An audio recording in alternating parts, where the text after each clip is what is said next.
Amen. Praise God. Ano yan? First Sunday na ho ng August. Ang bilis. Ano?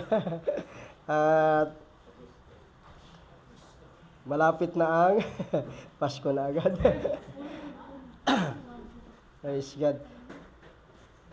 Medyo challenging ho yung aking nagdaang linggo ho na ito at talagang halos nasa 3 days yata akong hindi maganda ang pakiramdam.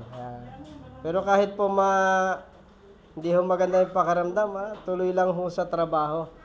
So nga lang yung time po ng pagbubulay, talagang kahit research, basa, parang walang medyo walang mana, no? Manatili sa isip. Parang hindi ho gaanong makuha yung daloy. But salamat po sa Diyos. Talagang pagtatayo ho tayo at magsasalita, biyaya talaga ho ng Diyos ang lahat pong ito. Kaya papuri po sa Kanya yung dakilang biyaya ng ating Diyos. Naalala ko tuloy ho yung word na ano ba yan, yung salita hong grace. Ewan ko lang kung napakinggan na ho ninyo. Kasi meron hong isang Christian po na lalaki at nalilito ho siya kung sino ang pipiliin po niya dun sa tatlong nagugustuhan po niya. Nagbalitaan nyo na po yun. Si Aida raw, si Lorna o saka si Pe. Nalilito raw siya kaya dahil Christian po siya, nag-pray po siya at yung panalangin po niya pagkatapos, nagbukas po siya ng Bible. Ngayon, sa inyong palagay, ano kaya ho ang tugon ho ng Bible? Sino ho sa tatlo? Kaya pagbukas ho ng Bible, English Bible ho ang kanya nabuksan. Ang sabi ng nabasa niya, Grace be with you. Wala pala doon sa tatlo, si Grace pala ang para sa kanya. Okay, kasi pag-uusapan ho natin dito yung biyaya po ng Diyos, yung grace sa atin hong pag-aaral. At may isa pa ho ako ditong kaunting pampangiti. Kaunti lang naman ho. Siguro alam nyo na po yung airplane na kulay itim, umalis po sa NAIA. Pagdating po sa Amerika, ano daw ho ang kulay ho nun? Black po, tama po yun. Okay. Kasi sa Pilipinas, Tagalog itim. Pagdating sa Amerika, sa English, black na po eh. Kaso lang, bumalik ho sa Pilipinas. May kadugtong pa po yun eh. Pagbalik ho sa Pilipinas, ano na lang ho ang kulay ng airplane? Itim ulit. Black? Sige. Black and white. Hindi, itom. Kasi sa Bisaya ho bumaba. Basta, palampakan niya ho natin ang ating Diyos. Praise God. Pag-aralan ho natin, Grace Life. Everybody say Grace Life. Akin hong in-research ho mabuti, ano ba itong Grace Life. Kumbaga parang sa isang salita ay buhay biyaya. Ganyan. Parang katulad ho ng love life. Buhay pag-ibig. Parang yan, kasi ho dati meron pong isa pong yung tawag dito FM station, radio. Ang taguriho niya sa kanyang programa o sa kanilang station, For Life. Basta alam niyo na ho yun, hindi ko nasasambitin kung anong station ho yun. Pero ang term ho lagi nila, For Life. Siguro na-guess nyo na. Ito naman ho ating, daloy ho ng ating pag-aaralan. Grace Life. Kumbaga, ito na yung buhay mo. Buhay biyaya. Amen. At, parang lang ho, bibigyan lang ho natin ng ilang halimbawa. Halimbawa, sa mga estudyante, pag kolehiyo ka, or college, sa buong panahon ng pag-aaral, from, ano bang tawag doon? Freshman po ba ang tawag sa ganun, ano? Hanggang sa senior, ang tawag doon, college life. Tapos, pag high school ka naman, siyempre, nadagdagan kasi ngayon ng dalawa ano? Yung senior high school. So, ang kabuuan po ng panahon ng pag-aaral ho na yon, high school life, sa term ho ni Chris Aquino, para sa kanya, ang pinakasayang buhay bilang estudyante, yun daw ho high school life. Kasi, doon daw ho, basta marami silang nagiging, kumbaga, nadidiscover sa kanilang buhay. Doon nag-uumpisa yung mga marunong nang tumingin ng maputi at saka balingkinitan, ganyan. Doon na sila natututong tumingin po ng medyo singkit, ganyan, mahaba ang buhok at maiksi ang buhok. Tama po ba yun, sa mga kabataang lalaki at saka babae? So, ano man po ang nire-required po ng pag-aaral sa buong panahon bilang kolehiyo or high school, ang tawag po doon yung college life, high school life. Anyway, tingnan ho naman natin pag sinabing grace life. Sa Galatians chapter 2 verse 20, ito po ang sabi ho ni Pablo.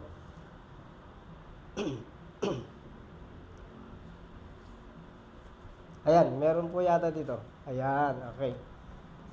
Para hindi ko na buksan sa Tagalog. Sabay-sabay nga ho nating basahin. 1, 2, 3, go.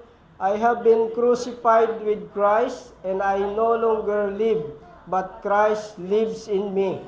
The life I live in the body, I live by faith in the Son of God, who loved me and gave Himself for me. Amen. Sabi ni Pablo, siya ay nabubuhay sa kasalukuyan, dun sa kanyang katawan, sa kanyang sarili, pero hindi na sa kanyang sarili ang nabubuhay. Si Kristo ang nabubuhay sa kanya. Amen. At yung Jesus po na ito, na nabubuhay sa kanya, hindi na sa kanyang sarili, ito yung biyaya ng Diyos. Kaya nararanasan po niya yung sinasabing buhay biyaya. Hindi ko na nga lang ine-record kung ilang times sinabi sa Old and New Testament yung pero niresearch ko po yun, yung grace, pero pangkaraniwan ho na yung salitang grace, si Pablo ho ang nagsambit po ng karamihan sa New Testament. Kaya yung ilan ho sa mga komentarista, siya yung grace people na sinasabi. Apostle of grace, sabi ho ng ilan.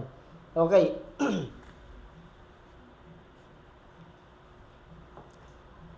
Meron lang ho tayong ilang puntos, para hindi ho tayo abutin hanggang alas 12.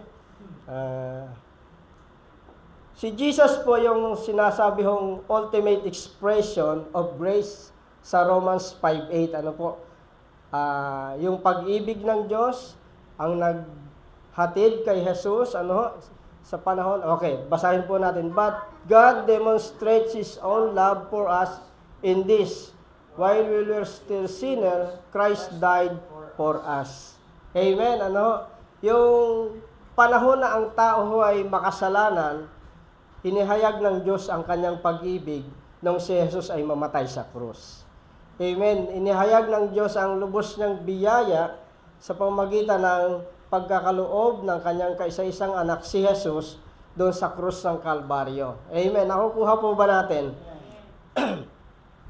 Kumbaga ito hong ultimate expression of God's grace ay sa pamamagitan po ng pag-aalay ng buhay ng ating Panginoong Hesukristo. Okay. Grace life, number 1 po, experience, it is daily grace. Yung buhay biyaya, araw-araw mong mararanasan yung tinutukoy ho na pang-araw-araw na biyayang dumadaloy sa ating buhay. mahirap pong ipaliwanag, parang kahit po abutin ako ng magdamag ng pag-aaral, kulang na kulang ang panahon. Parang nung ako ho'y medyo bata-bata pa, na nakikisaliho ako dun sa pier, yung mga batang dagat na sinasabi, yung mga agat, yung sa mga barko, nagpapahagis po ng mga barya. O, nakisaliho ako dyan, ano, at pagka medyo maganda-ganda ho yung ano, nagpapahagis, yung ibig sabihin mapera, eh marami, sinasaboy ho talaga, parang New Year. Kaya agawan ho kami. Eh pag mahina-hina hong lumangoy, aabot pa po yung coins hanggang sa pinakang floor po ng pier. Kaya sumasakit yung mga tainga ho namin nun eh. ang tinutukoy ko ho doon, parang pag pinag-aralan mo, pinagbulay-bulayan mo yung biyaya ng Diyos, para kang lumalangoy sa kailaliman na walang hanggang kalaliman, na kailaliman ng dagat, na hindi mo maarok. Amen. Pero sa biyaya na rin ho ng Diyos, sa pagkilos ng Holy Spirit, ito po ay idadaloy ang pagkabatid sa buhay ng bawat isa. Amen. Ano ho?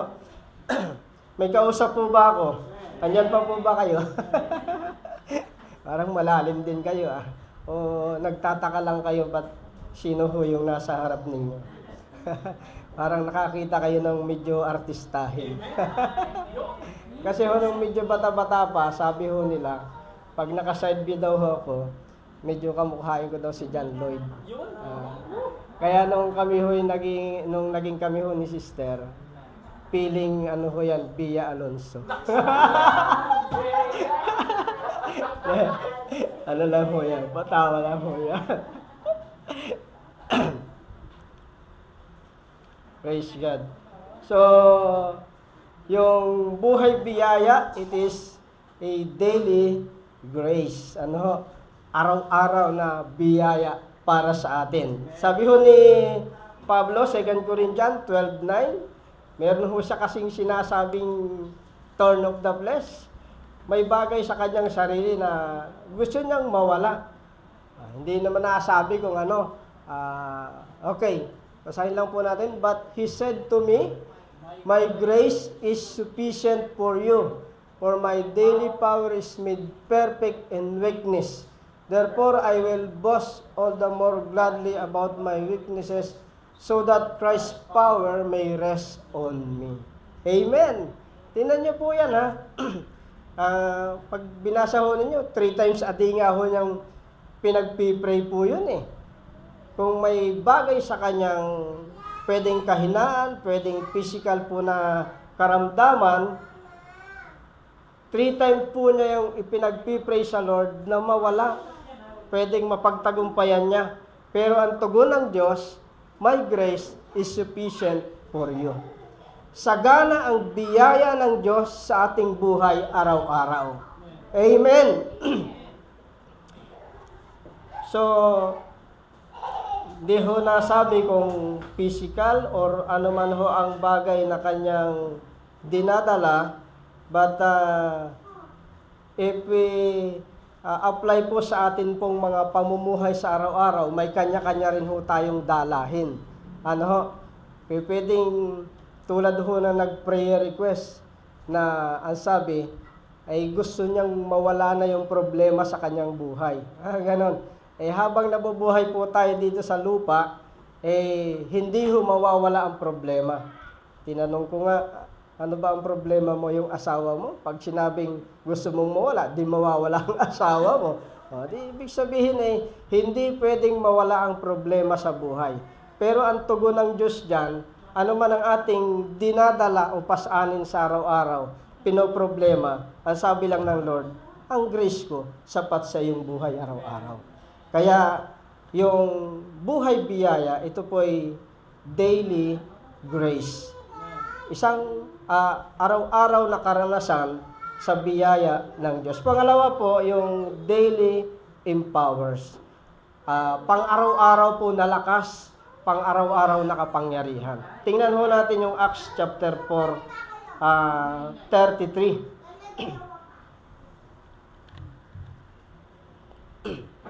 Ito ho sa buhay po ng mga unang iglesia o mananampalataya, With great power, the apostle continued to testify to the resurrection of the Lord Jesus Christ.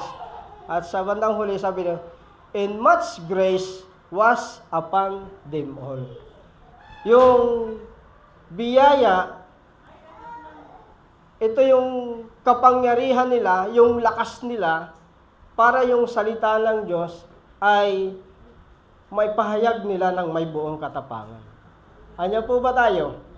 Nakukuha po natin. Minsan, pag iintindihin ho natin yung ating pakiramdam, yung ating sarili, halimbawa, humayo po tayo, magsishare ng salita ng Diyos. Para kung minsan papasok tayo, lalo na pag malalaking bahay, mag-aatubili pa tayo, halimbawa, maraming grupo ng mga tao, mapuntahan natin, madaanan natin. Pero nag-aalanganin pa tayo mag-share. Pero pag inunawa ho natin, dahil tayo ay nasa buhay biyaya, wala pala tayong dapat ikatakot. Wala pala tayong dapat ipag-atubili. Amen. Sapagkat hindi natin alam yung mga taong naroroon sa loob ng tahanan na yon o sa isang grupo na yon, baka isang araw ay may nakalagay ng tarpaulin sa pader. Isa pala yun yung mga nandun. Kasi minsan pag dumadaan ako dyan, naghahatid sa mga bata, minsan 3 nandun sa pader. Nakigaya na ho doon sa kanto ho namin doon, minsan 3 rin. Kaya, nung kailan ba yun, nung ilang linggo po ba yun? Bata yun dito may bata din. Sabi naman ng Bible, mabuti pa naman sila sapagkat hindi na nila naranasan yung buhay dito. Pero, mas masarap sana kung nabuhay na nabatid po yung biyaya ng ating Panginoong Hesukristo. Daily powers, yung araw-araw po na biyaya o buhay biyaya natin, ito ay daily powers. Ang araw-araw na lakas, pang-araw-araw na kapangyarihan. Kaya pag unawain natin, minsan maghapon ka, magtrabaho. Yung nga hong HR ho namin, lumipat ho dyan Diyan ho sa pinagtatrabahuhan ko po galing ho siyang Makati, lumipat dyan.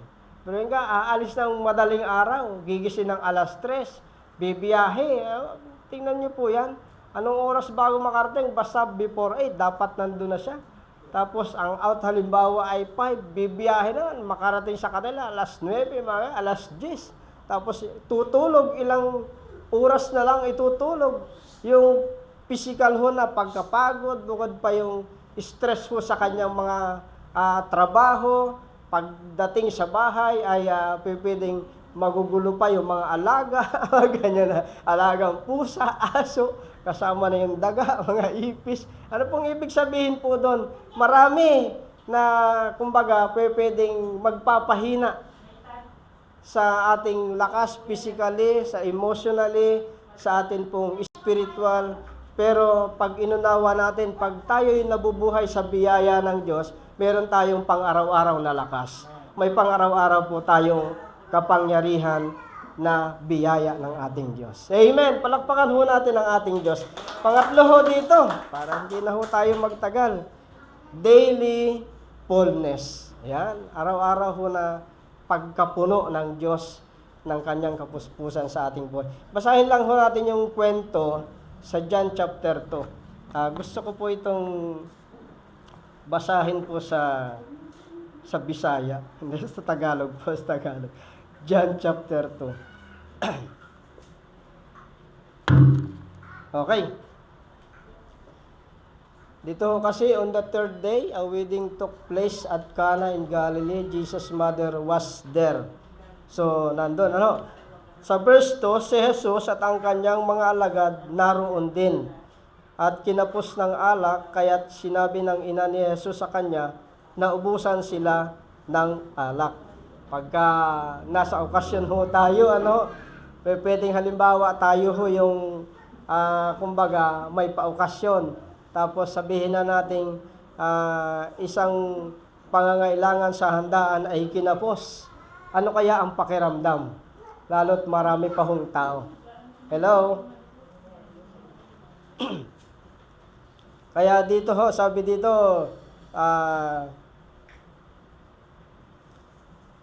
nasa na ba yun? Aya't sinabi ng ina ni Jesus sa kanya, naubusan sila ng alak. Niisip-isip ko pa yung sitwasyon na ito kasi yung ano ho dito, yung tagpo ho na ito, ang sabi ho dito, ito yung first time na si Jesus gumawa po ng miracle. So si Maria ho, yung pagkakataon ho na ito, hindi pa niya nakita si Jesus na gumawa ng miracle. Ano? Ngayon, ba't naisip ni Maria na ang anak niya o si Jesus ay lapitan niya dahil kinapos ng alak? So, pwedeng kaibigan ni Maria yung tagapangasiwa or may paokasyon, tapos isa siya din sa nababahala. So, naisip niya at pwedeng nakita niya na gagamitin ng Diyos ito pong si Jesus para gumawa ng himala sa pagkakataon. May pagkakataon hong ganon. Kasi ayon dun sa mga mahuhusay magkwento, komentarista, kasi kahit pa ho hindi daw na-record yung mga gawa ni Jesus, buhat po nung siya po ay nawala doon sa templo at iniuwi ng mga magulang. Kasi sa Luke, pag binasa po natin sa Luke, sabi lumaki siya na naging masunurin sa kanyang mga magulang. Ay ang papa ho kasi niya, panday. Sino bang papa ni Jesus sa physical? Si Joseph. Pero hindi po kasi hindi naman siya anak ni Joseph sa physical Basta tatay-tatayan. Sabihin natin gano'n. Ano pong ibig sabihin po nun? Sabi ho ng mga ilang napakagaling gumawa ng istorya. Habang nagpapanday ho si Joseph, katulong ho si Jesus sa pagiging bata. Ngayon, pag yung kahoy na kailangan ni Jose, kapos ng 1 metro, ang ginagawa daw ni Jesus, dinudugtong niya, pinapahaba. Anak, iabot mo nga sa akin yung kahoy. Naku, kapos Ang ginagawa raw ho ni Jesus, pinapahaba. Yung mga ilang kwento lang. Naku, kinapos tayo ng pako. Maya-maya, abutan mo nga ako ng pako. Marami ng pako. Halimbawa lang ho yun ng mga ilang kwento-kwento. At ang sabi doon, baka nakikita daw ho ni Maria. Sige. Wala naman ho sa Bible po yun, pero ano ho lang yun. Sa malilikot ho ang isip. Nabasa ko rin lang ho yun. Kasi noong time ho na si Jesus, ipanganak ho saan ba si Jesus pinanganak? Sa Sabsaban. Ano po? So, siyempre, malamig po nung panahon na yon. At ang hinihigaan po niya, mga dayami, para magdulot daw ho ng init. Alam niyo po ba, ang isa ho sa nagdagdag po ng painit sa palibot po ni Jesus. Hindi naman ho yung mga pasto lang una niyang bisita. Hindi rin ho yung, sino yun, yung 3 matatalinong tao. Ang mga bisita ho niya doon, kasi kwadra po yun Ano ba ang nakakulong doon? Sa baka ba yun? Hindi naman baboy, kabayo. Basta kung ano man yung nandun, na nakakulong doon, mga tupa, habang si Jesus ay nakahiga doon sa sabsaban, sa palibot daw ho nun, nagsipanood sa kanya yung maraming mga nguso ng tupa, parang mga ganyan, may kaunting mga butas-butas ganyan, at nakalusot yung kanilang mga nguso doon nanonood sa kay Jesus na ipinanganak. At yung mga hininga daw nila ay nagdulot ho ng init sa panahon ho na yun. Sige, medyo malikot lang ho yung isip na. Naikwento ko lang. Kasi ho dito, kinukuha lang ho natin yung background na bakit si Jesus, ang nilapitan ni Maria, pwede namang yung may paokasyon at sabi, oy, magbigay ka ng ganitong halaga, bumili tayo ng 1 truck na alak para masaya. Pero ang ginawa niya, si Jesus ang pinuntahan, wala namang kaalam-alam siya sa paggagawa ng alak. Kaya hindi naman ho na-record ho itong pangyayaring ito para bigyan ho ng kasiyahan yung mga alak. Na-record ho ito para mahayag ang kapangyarihan ng Diyos. May kausap po ba ako? Amen. Palakpakan niya ho natin ang ating Diyos. Okay. Sinabi sa kanya, nasaan na ba yun? Naubusan sila ng alak. Verse 4, sinabi ni Jesus, huwag ninyo akong pangunahan, ginang. Hindi pa ito ang panahon ko.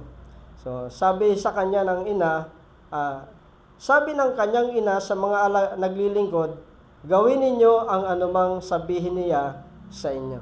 So, yung hangad pa rin ho ni Maria ay makagawa siya ng katugunan doon sa pangailangan, sa kakulangan sa handaan. At ang sabi dito, doon may 6 na tapayan, ang bawat isa ay naglalaman ng 20 hanggang 30 galon.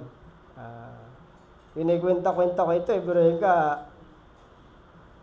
ang tawag dito, 20 hanggang 30 galon ang isang tapayan. Sabi niyo, nakalaan ang mga ito para sa paglilinis ayon sa tuntuning pangrelihiyon ng mga Hudyo. So, ibig sabihin, marami ho talagang naging bisita. Kasi nakalaan ho 6 na tapayan. Ang isang tapayan, sabihin na natin yung galon ho natin na blow. 30 ganon. Ganon karami. Tapos lahat ng bisita, maghuhugas ng kamay, maghuhugas ng paa. Ang ganon, ewan ko kung may tagahugas pa dun ng paa. Pero sabi dito, wala hong laman lahat ho ito, naubos. Ibig sabihin, marami ho silang bisita o mga tao sa lugar na yun. Doon may 6 na tapayan, ang sabi doon, at nakalaan sa paglilinis ayon sa tuntuning panrelihiyon ng mga Diyos. Sa verse 7, sinabi ni Jesus sa mga katulong, punuin ninyo ng tubig ang mga tapayan. So, ibig sabihin, wala ho talagang laman po ito. At sabi doon pagkatapos, nasaan na ba yun? At pinununga nila hanggang sa labi. Pagkatapos, sinabi niya, sumalo kayo ngayon at dalhin ninyo sa namamahala ng handaan. Dinalhan nga nila ang namamahala ng handaan. Tinikman naman nito ang tubig na naging alak. Hindi niya alam kung saan ang galing iyon, bagamat alam ng mga katulong na sumalok ng tubig. Kaya tinawag niya ang lalaking ikinasal. Sinabi niya rito, ang una pong inihahain ay yung masarap na alak. Kapag marami nang nainom ang mga tao, saka inihahain ang mababang uri, ngunit ipinagpahuli po ninyo ang masarap na alak. So, ganun pala sa handaan, Pag masarap na alak sa una, paglasing na, hindi naman na nila maralasahan po yon, kaya mababang uri na ho ng alak. Parang sa probinsya po namin, masarap na uri ng pulutan sa umpisa, sa bandang huli, yung dinugan na sinamahan ng gayat-gayat na tsinelas. Parang gano'n kasi may mga, sabi nila, mga kalukuhan daw sila nung una Para marami daw itsurang laman yung dinuguan, may mga ginayat na palang tsinelas. Kaya pag lasing na ho yung umiinom, may mga nanginginom, ngata sila ng ngata, ba't makunat? Yung pala. Sige na, ikwento ko lang ho yun. Anyway, ang puntos po natin dito, daily fullness. Yung buhay biyaya sa araw-araw ng buhay natin, mga kapatid, ito yung araw-araw na pagpupuno ng Diyos sa ating buhay, ng kanyang kapuspusan. Tingnan niyo po ang ano bang tawag dito? Symbolical, allegorical, mga ganyan itong mga bangaho na ito na empty, sinabi ni Jesus, punuin nyo. Okay. At ang sabi dito, pinununga nila hanggang sa labi. Okay. Kasi may mga pagkakataon ho sa buhay ng tao, pero galing ka na sa simbahan, nag-pray ka naman, nagbasa ka naman ng Bible, pero parang hungkag ang buhay. Ewan ko lang kung nakaka-gets po kayo sa sinasabi ko. Yung para bang, ano ba namang, yung para ba sa sarili mo walang nangyari, parang kulang pa rin, parang may hinahanap ka. Parang sa sarili mo, hindi ka na satisfied sa panahon ng pagsamba. Hindi ka na satisfied sa ginawa mo sa iyong spiritual. Parang ganun lang. Parang nag-aral ho sa buong maghapon, estudyante, pumasok. Pag uwi, tinanong ng teacher, ng magulang, anong pinag-aralan niyo?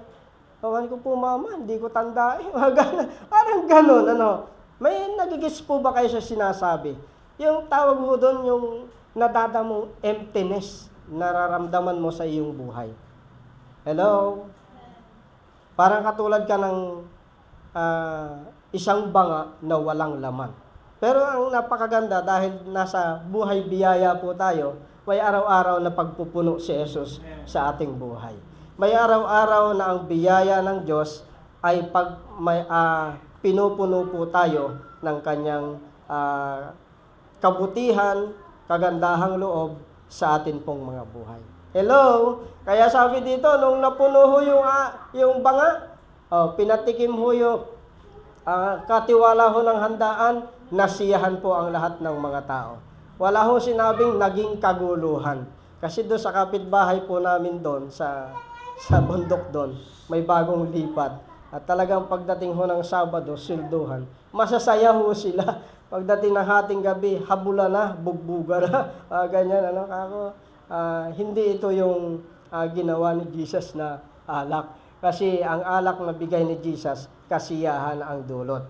Amen. Ang biyaya na sa ating araw-araw na pamumuhay, sagana na kaloob ng Diyos, pinupuno po tayo araw-araw. Amen. Hindi ho tayo makakaranas o makaranas man tayo ng emptiness sa buhay natin. Tandaan ho natin nakalaan ang salita ni Jesus. Punuin ninyo ang tapayan at pinupuno ng ating Panginoong Jesus ang ating buhay. Amen. Palakpakan niya ho natin ang ating Panginoong Jesus. Panghuli po tayo ng pang-apat, daily access. Everybody say daily access. Yung buhay biyaya, ito yung daily access. Na isip-isip ko, kasi sa panahon na bago nag-umpisa ho yung gera sa Amerika-Iran, yung grupo ho ng mga protestante, mga pastor, pumunta ho sa White House, ipinag-pray ho si Trump. Alam niyo po, ang pinag-pray sa kanya, pagtagumpayin siya sa gera. Ay, ewan ko kung kalooban ng Diyos yun. Kasi maraming casualties ang gera talaga. Maraming dugo na nabububo na mga inosente. Galit po ang Diyos dyan. Kahit basahin ho natin from cover to cover ang Biblia. Pag tulad ho ni Abel na pinatay ho ni Cain. Sabi ni Yahweh, humihingi ng katarungan yung dugo ni Abel sa akin. Kaya kapag mga inosenteng dugo ang dumanak sa lupa, ay ako'y naniniwala, humihingi ng katarungan yan sa harap ng Diyos. Kaya isang araw, yung mga dahilan ng kamatayan ng mga taong mga inosente, ako'y naniniwala na although sagana ang biyaya ng Diyos, pero papatikimin pa rin sila ng Diyos ng kabayaran sa kanila pong ginawa. Kaya po yung iniisip-isip ko rin yung gera ho ng Iran, bakit yung Iran ngayon ay pinagtutulungan na? Kasi yung buong kayamanan nila sa loob ng 24 years na kinita sa kanilang pangbuong bansang kinikita ay nakalaan lamang po sa lahat sa mga missile. Excuse me po. Ano pong ibig sabihin? Ang kaisipan nila talagang maghasik ng terorismo. Maging sikat sila sa gawang kasamaan. But salamat po kung ito man ay pagkakataon para supilin sila ng Diyos ang mga bansang ginagamit para sila ay papanghinain at sawayin sa kanilang masamang binabalak. Okay, ba't tayo po napunta dito? Kasi parang napakagandang pagkakataon na malayang makapunta ho dun sa White House. Parang katulad ho natin ngayon. Ano kaya kung tayo'y biyaya ng Diyos sa pagkakataong araw-araw meron tayong daily access doon sa Malacanang. Bago mag-umpisa ng gawa si President Bongbong, Pastor Wendell, mag-pray ka muna. Parang gano'n, si Pastoral yun, sharean mo muna lahat ng mga dito, mga kawani dito. Yung hindi tatanggap, tanggal sa pwesto. Sobra naman yun. Hello? Diyan na lamang ho sa municipal po parang ang sarap hong magkaroon ng access po dyan. hindi nga lang ho natuloy yung sa amin sa purpose eh. Talagang, kasi kulang yung grupo namin, yung ibang mga pastor, super busy at wala hong schedule. Kasi ang purpose eh, kung anong schedule na araw eh, pag Lunes o Martes. So hindi ho pwede.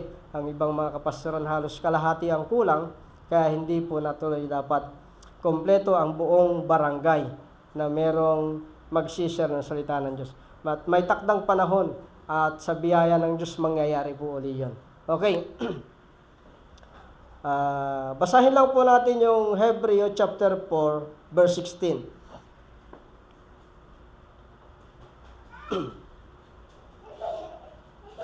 Ayan. Basa po tayo. 1, 2, 3, go. Let us then approach the throne of grace with confidence, so that we may receive mercy and find grace to help us in our time of needs. Amen. Approach the throne of grace with confidence. Yung access, aking binabasa yung sabi dito ni Yumaong Miriam. Permission, access. Meron kang liberty, ability to enter, to approach, to pass, or to communicate. So, yun po yung access. Kaya pag may access ka sa Malacanang, kahit araw-araw ka, may ID ka, oy, sige, paso. Parang nung ako nagtitinda ho kasi ako dati nung high school ng sideline ko, ng dyaryo. Naisama ho ako nung kasama ko sa airbase, dyan po sa Lipa. May tito po pala siyang retired po doon sa airbase. Dala-dala namin sa bag namin mga dyaryo kasi hindi na namin tininda. Inaya ho niya ako papunta doon. Pagpasok namin doon, unang gate, sabi nung gwardiya, doon sa kabila. Mga sundalo yun. Pag sabi nung gwardiya, doon sa kabila. Ganun na. Pang-apat na gate, na ho yun, service gate yata yun. Doon daw sa kabila. So, interview kami, ang pangalan namin, sino pupuntahan namin, may number ba?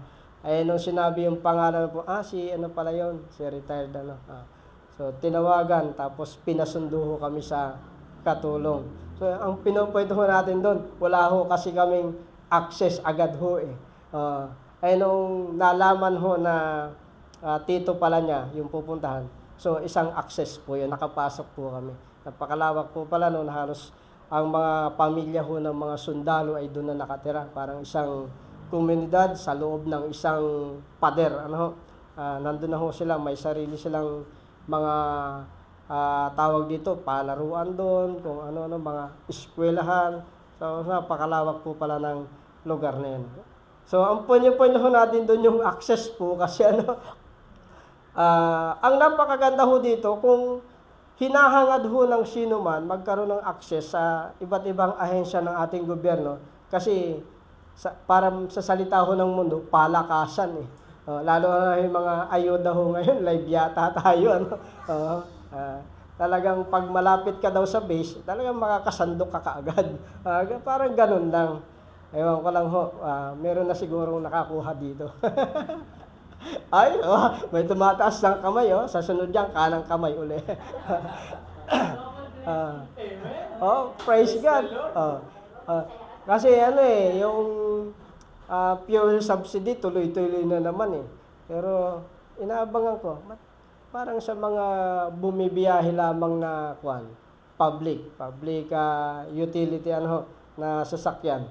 Ba't parang wala yung mga private? Gumagamit din naman kami ng gasolina. Naabangan ko yun. Okay. Pero mas sorpresa ang biyaya ng Diyos. Amen. Kaya mga kapatid, yung sinasabi dito, approach the throne of grace with confidence. Tingnan natin yung bago tayo magtapos, Matthew 27:50 hanggang 53.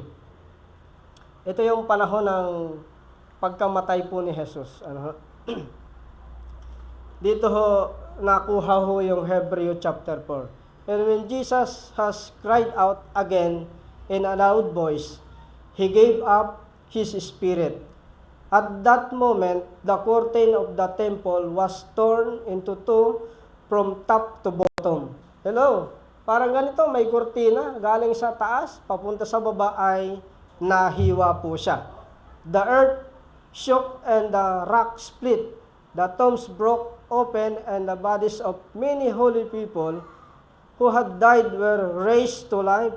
They came out of the tombs, and after Jesus' resurrection, they went into the holy city and appeared to many people. Hello? Tingnan niyo po yan, ha? Sabi doon, yung nakakahadlang sa paglapit po natin sa Diyos, napunit na. Ang tinutukoy ko kasi sa templo, alam niyo naman po yon na merong court of congregation, yung holy place, tapos most holy place sa likod. So, itong most holy place, may tabing po talaga yan. Kaya nung namatay si Jesus, yung sabi ho ng mga komentarista, around 3 p.m., kung sa ating oras, noong time na yon, pagka sabi doon, He gave up His Spirit, nung time na yon, napunit yung kortina na nagtatabing sa Court of Congregation, Holy Place at Most Holy Place. Napunit. Naalis na yung tabing nung namatay si Jesus. Amen. Si Jesus na, yung kanyang kamatayan, ang siyang kadahilanan, kaya ho tayo makakalapit ng mas, ano bang tawag dito? Yung anong term ho yun? Yung bold approach, we can approach boldly into the throne of our God. Nakukuha po ba natin? Amen. Nakukuha po natin. Yung term po dito na dahil sa kamatayan ni Jesus, tinapos niya na yung mga custom po na yan na sinasabi po sa templo. Kaya hindi nga lang ho talaga nilang naunawaan. Talagang ngayon lamang ho sa biyaya ng Diyos, pinapaunawa po ng Diyos sa atin, unti-unti, kasi hindi po kaya nating mabatid lubos-lubos po lahat. Merong time po ako na nanonood po sa kay Bishop Amy ng mga teaching. Alam niyo po, every time ho na ako'y nanonood doon, nag-a-appear po yung isang channel na sabi na nagpapatotoo na may mga maling aral, turo itong channel na ito ni Bishop Amy. Basta ako'y mag-open doon bago ako matulog. Maya-maya, mag-a-appear na naman. Tinatanggal ko ng tinatanggal. Ang pinapaunawa niya at hindi niya maunawaan na tayo'y pinatawad na ng Diyos. Napakasarap yung maunawaan yun eh. At hindi rin maunawaan yung ako hindi na ganong uma-attend po sa grupo ng mga kasi may pagkakataong yung grupo na yun, ang pinag-uusapan, yung aral niya. Mga ganyan, yung sinasabi nilang Paul Grace, marami ang against. Kaya, kaysa ako'y makipag-discussion sa kanila, ay bahala na ang biyaya ng Diyos sa kanila. Malalaman na lamang yan pagharap natin sa trono ng Diyos. Okay, kasi binibigyan naman tayo ng pagkakataon para maunawaan hindi nga lang nagbubukas ng pinto ng pag-iisip. Okay. Salamat po sa daily access. Dahil tayo po'y nabubuhay po sa biyaya sa araw-araw ng ating buhay, may daily access po tayo dahil sa kamatayan ni Jesus sa trono ng Diyos nating Amang nasa langit. Daily access, permission, liberty, ability to enter, approach, pass, and communicate sa ating Amang Diyos. Kaya, kung proud ang sino man, may access doon sa Malacanang, higit po tayo na proud. Higit po tayo na sa ating kalooban ay napakalakas ng loob sapagkat hindi lang sa Malacanang ang atin pong access, kundi sa tahanan at luklukang trono ng ating Diyos. Amen! Amen! Palakpakan ho natin ang ating Diyos. Praise God! Thank you, Jesus! Thank you, Lord! Praise God! Grace Life.